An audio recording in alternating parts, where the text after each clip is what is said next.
Allah. Wewe ndugu yangu, nilikwambia ni kuhusu mke wangu. Mbona unatongoza mke wangu? Mimi nikitoka natongoza mke wangu.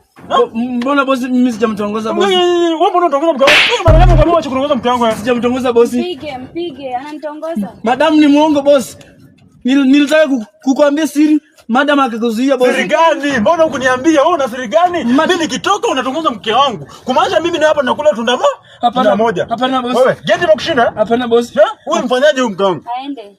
Wewe, nisamee bosi. Nakupatia last warning. Nikisikia ndio unatongoza mke wangu unafanyaje? Naondoka bosi. Unafanyaje? Naondoka bosi. Wewe.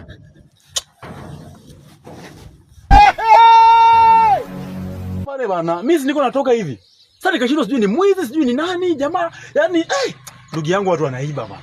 Ilikuwa siku gani hiyo siku yani? Sijuzi. Leo ama umeona ile siku yenye ukinitumianga hizo pesa. Sasa unajua ilikuwa nienda niweke bedroom. Lakini Mungu nakazidia sikuweka. Sasa nimekuja kurudi na jamaa anapita hapa naruka hivi ba. Ama sijui sielewi ndugu yangu, simuelewi kabisa. Hii geti itabidi unayo umeongeza. Ama vipi? Juu unaona ni kama iko chini sana. Msaliti amesalitiwa. Hivi una akili kweli wewe? Wewe silikuacha ndani huku hivi?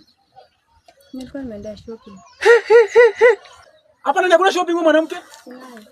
Wewe nini imekutoa ndani?